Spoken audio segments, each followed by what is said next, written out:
Dans une ruelle étroite, éclairée seulement par un lampadaire vacillant, un homme avançait lentement. Un homme en costume noir. Parfaitement taillé. Parfaitement propre. Parfaitement silencieux. Il ne portait pas de parapluie, malgré la pluie fine qui tombait. Il ne semblait pas en avoir besoin. La pluie glissait sur lui sans jamais le toucher. Dans sa main droite, il tenait une mallette en cuir noir. Dans sa main gauche une enveloppe noire. Sans timbre, sans adresse, sans nom. Juste un symbole gravé en relief. Un cercle parfait. Patrick Jane était assis dans son salon, un thé à la main, observant la pluie tomber derrière la fenêtre. Il avait ce sourire calme, presque insolent, que rien ne semblait pouvoir effacer. Il entendit un léger toc. Pas un coup à la porte. Pas un bruit de pas. Juste un toc. Il se leva, intrigué. Sur la table basse, là où il n'y avait rien une seconde plus tôt, reposait une enveloppe noire. Il la prit entre ses doigts, la texture était étrange. Ni papier, ni carton. Quelque chose entre les deux. Il sourit. Intéressant. Il l'ouvrit. À l'intérieur, une phrase, « Vous avez été sélectionné. Présentez-vous au point indiqué, le jeu commence. » Et une signature, le cercle. Jane sourit encore plus. Enfin quelque chose d'amusant. Michael Scofield sortait du travail. Il déverrouilla sa voiture, monta à l'intérieur, referma la porte. Et s'arrêta net. Sur le siège passager, une enveloppe noire l'attendait. Il fronça les sourcils. Il savait qu'il avait verrouillé la voiture. Il savait qu'il n'y avait rien à l'intérieur. Il prit l'enveloppe. L'ouvrit. Lut. Son cœur accéléra légèrement. Comment? Il regarda autour de lui. Personne. Rien. Juste la pluie. Reddington sortait d'un restaurant chic, il ajusta son manteau, sourit à la nuit, puis s'arrêta. Un homme en costume noir se tenait devant lui. Immobile. Silencieux. Bonsoir, dit Reddington. Amusé. L'homme ne répondit pas. Il tendit une enveloppe noire.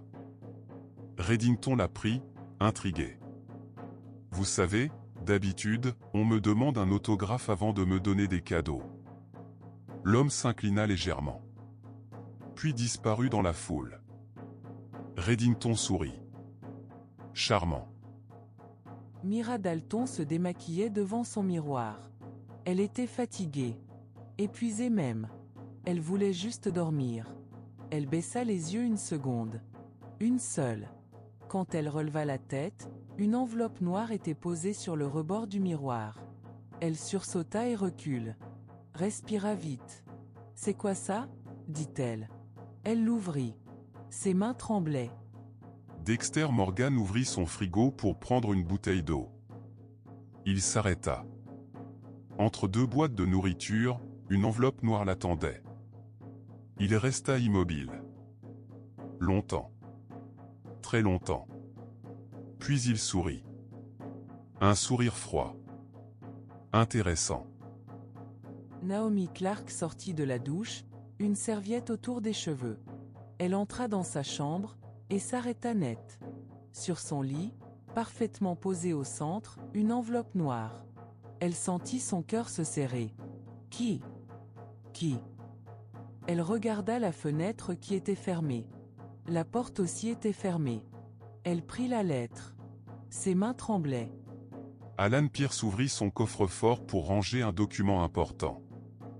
Il s'arrêta. À l'intérieur, une enveloppe noire. Il devint livide. Impossible, dit-il. Il regarda la serrure. Intacte. Le code n'avait pas été changé. Il prit la lettre. L'ouvrit. Lut. Et pour la première fois depuis longtemps, il eut peur. Eleanor Vos lisait un roman dans son fauteuil. Elle tourna une page, et une enveloppe noire tomba sur ses genoux. Elle la regarda longtemps. Très longtemps. Puis elle l'ouvrit calmement. Jonas Hall rentrait chez lui, les mains dans les poches. Il sentit quelque chose. Un papier. Il fronça les sourcils. Parce qu'il n'avait rien mis dans sa poche. Il sortit l'enveloppe noire. Regarda autour de lui. Personne. Il l'ouvrit. Lut. Et blêmit. Cette quinquette se réveilla en sursaut. Il avait fait un cauchemar. Il respira fort, essuya son front, et sentit quelque chose dans sa main. Une enveloppe noire.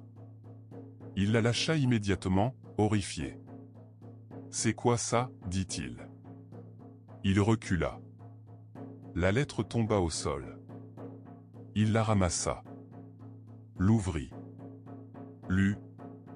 Et comprit que sa vie venait de changer. 3 jours plus tard, à la même heure, les 10 personnes se retrouvèrent au même endroit. Un parking désert. Un bus noir. Un symbole circulaire sur la porte. Ils se regardèrent. Méfiants. Curieux. Inquiets. La porte du bus s'ouvrit. Sans conducteur. Sans bruit. Sans explication. Une voix résonna dans l'air, froide, parfaite, inhumaine. Bienvenue. Les 10 joueurs montèrent. La porte se referma. Le bus démarra. Et le jeu commença.